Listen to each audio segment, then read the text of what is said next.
tested positive for COVID-19, how many people are being monitored, and is there a plan in place for widespread testing within the facility? So number one, I'm aware of one that has tested positive.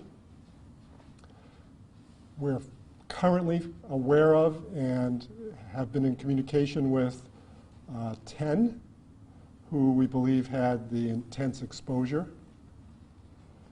And we're going to continue to abide by what I mentioned in my opening comments, that testing is not treatment, and testing will occur for those who become symptomatic in consultation with their healthcare providers.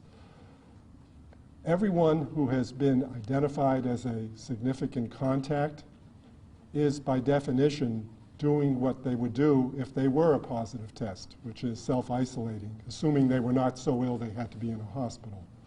And that is the basic rule of how public health works in this kind of a situation. Testing, in a broader sense, is really not indicated. Other places where you have healthcare workers in contact with people, not just an independent living situation, that becomes a bit of a different equation. But in this situation, that's really what's happened. So there's no plan for wide-scale testing of every individual living in the building. And then I guess just to follow up, so because it's an independent living as opposed to like an assisted living, so I guess is there any different guidance or support that's being offered to the residents there?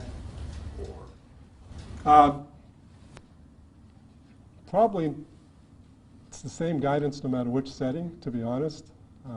Because even if you're not a close contact, you live in another apartment, you're supposed to be abiding by all of the rules that came down in the executive order in terms of social distancing, in terms of staying at home, staying safe. So that would be the advice that everyone would have anyways. The major issue in buildings like this, as opposed to living in your own home, are that there are now congregate settings in those buildings. So there's a room where everybody goes for laundry. There's a room where everybody goes to get their mail. There are card playing rooms and things of that sort for social activities.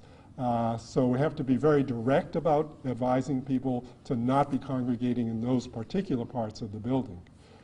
Does that answer your question? I think